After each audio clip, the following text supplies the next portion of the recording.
بسم اللہ الرحمن الرحیم۔ اعوذ باللہ من الشیطان الرجیم، بسم اللہ الرحمن الرحیم۔ سب سے پہلے اہل عقل والوں کا شکریہ جنہوں نے ہماری کاوشوں اور کوششوں کو سراہا اور ہمارے چینل کو لائک، سبسکرائب اور شیئر کیا۔ اس کے بعد قرآن کا یہ مفہوم ہماری ذاتی ریسرچ پر مبنی ہے اور ہماری یہ دلی خواہش ہے کہ ہر بندہ خود اس کی تصدیق کرے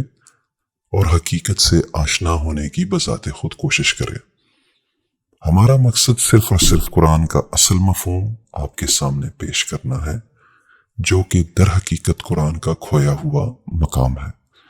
جب تک آپ قرآن کو ایک تاریخی کتاب سمجھیں گے اور اس میں دیومالائی شخصیات کو دیکھنے کی کوشش کریں گے تو بڑی ہی معذرت کے ساتھ آپ قرآن کا اصل مقصد جان نہیں پائیں گے۔ یا تو آپ جب تک قرآن میں کھانا پینا، جانور، مذہبی رسومات، عورتیں، لونڈیاں، ہم بستری، کافر، مشرک، بنی اسرائیل وغیرہ کو دیکھتے پھریں گے تو پھر بھی آپ قرآن کے اصل مفہوم کو پا نہ سکیں گے۔ قرآن در حقیقت آپ کی اپنی نفسیات کے اوپر ہے، جو آپ کو اپنی الکتاب یعنی آپ کے اندر آپ کے اپنے اسکرپٹ اور نظام الہی کے ساتھ جڑنے میں مدد کرتی ہے۔ اس 114 باب پر مبنی قرآن کا ایک اور مقصد آپ کو اور آپ کی سوچوں کو بیسک اینیمل نیڈز یعنی جہالت کی تاریکی یا الارض سے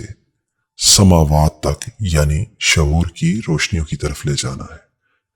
آئیے ایک چھوٹا سا جائزہ لیتے ہیں روایتی ترجمہ پر، جس کو روایتی ترجمہ کرنے والوں نے زبردستی وضو بنا کر پیش کیا تاکہ لوگوں کی توجہ کو ان کی نفسیات سے ہٹا کر بڑی مکاری سے صلاۃ کے خوبصورت کانسیپٹ کو نماز جیسی پارسی رسومات اور نفس کی زکوٰۃ کو ہاتھ پاؤں دھونے اور نہانے دھونے اور ہاتھ منہ پر مٹی ملنے پر لگا دیا جائے۔ سورہ المائدہ چیپٹر نمبر 5 ورس نمبر 6، روایتی ترجمہ جس کو وضو کی آیت کے ساتھ منسوب کیا جاتا ہے۔ اے ایمان والو، جب تم نماز کے لیے اٹھو تو اپنے چہرے اور کوہنیوں تک اپنے ہاتھ دھو لو اور اپنے سروں کا مسح کرو اور اپنے پاؤں ٹخنوں تک، اور اگر تم جنابت کی حالت میں ہو تو سارے جسم کو خوب اچھی طرح پاک کرو، اور اگر تم بیمار ہو یا سفر پر ہو یا تم میں سے کوئی قضائے حاجت کر کے آیا ہو یا تم نے عورتوں سے جسمانی ملاپ یعنی ہم بستری کی ہو اور تمہیں پانی نہ ملے تو پاک مٹی سے تیمم کرو اور اپنے چہروں اور ہاتھوں کو اس سے مسح کر لو۔ اللہ تم پر کوئی تنگی مسلط کرنا نہیں چاہتا، لیکن یہ چاہتا ہے کہ تم کو پاک صاف کرے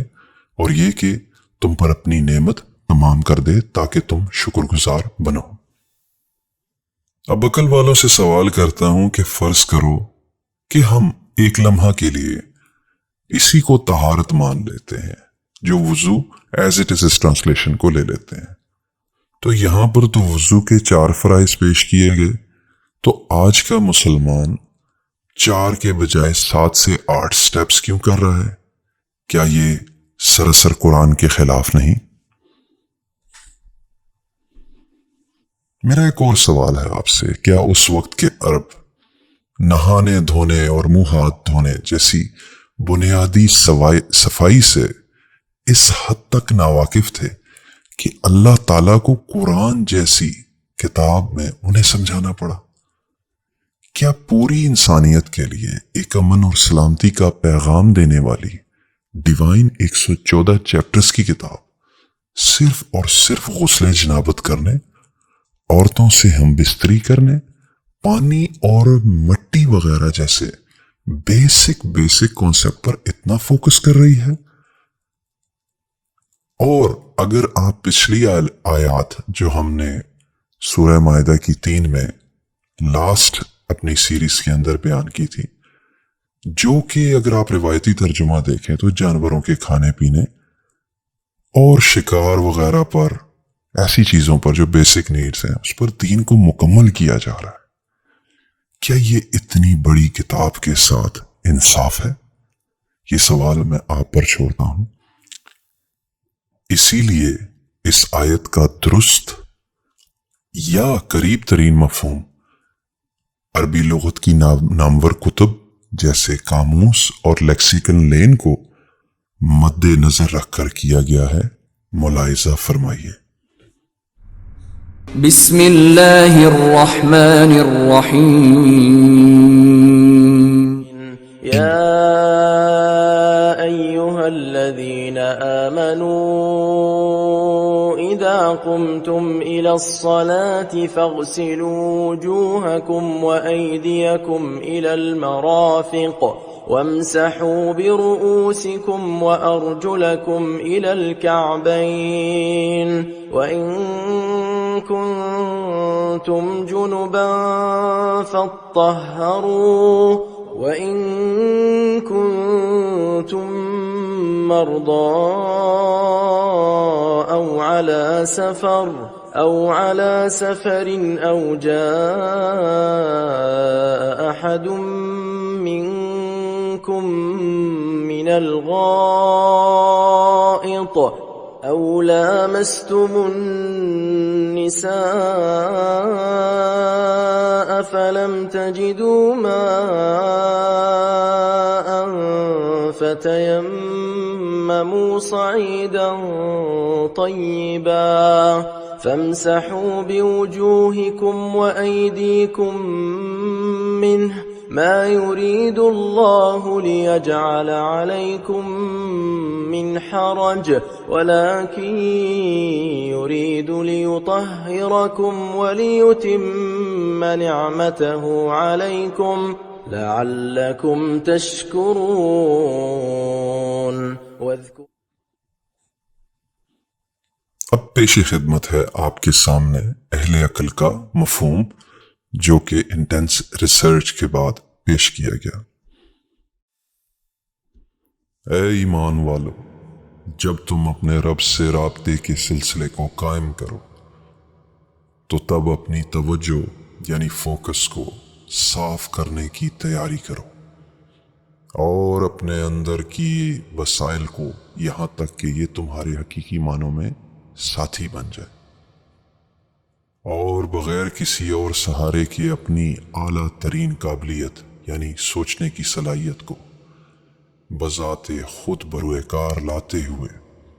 اپنے ذہن کی صفائی یعنی سوچ کی کرو کہ جب تک کہ وہ اپنے عروج تک نہ پہنچ جائیں۔ لیکن اگر تمہیں حق تک پہنچنے کی طویل خواہش ہے تب پہلے خود کی ذہنی صفائی کرو۔ لیکن اگر تمہارے سوچنے کی قابلیت یا صلاحیت محدود ہو یا تم حصول علم کے سفر یعنی ذہنی سفر میں ہو یا تم میں سے کوئی سوچ کے نہایت نچلے درجے سے آ رہا ہو اور یا تو تم کسی قسم کی بری عادت کی خواہش میں گھرے ہوئے ہو اور تمہارے اپنے خیالات اگر تم پر واضح نہیں ہے تب اپنی بنیادی اصلاح پر دھیان رکھو۔ نہایت مخلصانہ توجہ اور اندرونی طاقت یعنی اپنے اندرونی وسائل کے استعمال کے ساتھ اپنے ذہن کی گہری صفائی کی کوششیں جاری رکھو۔ نظام الہی کی چاہت تمہارے لیے مشکلات کو پیدا کرنا نہیں بلکہ وہ چاہتا ہے کہ تمہاری مکمل طور پر ذہنی صفائی کر دے اور اپنی نعمتوں یعنی ذہنی سکون کو تم پر مکمل کر دے تاکہ تم مسلسل اس کے شکر گزار ہو۔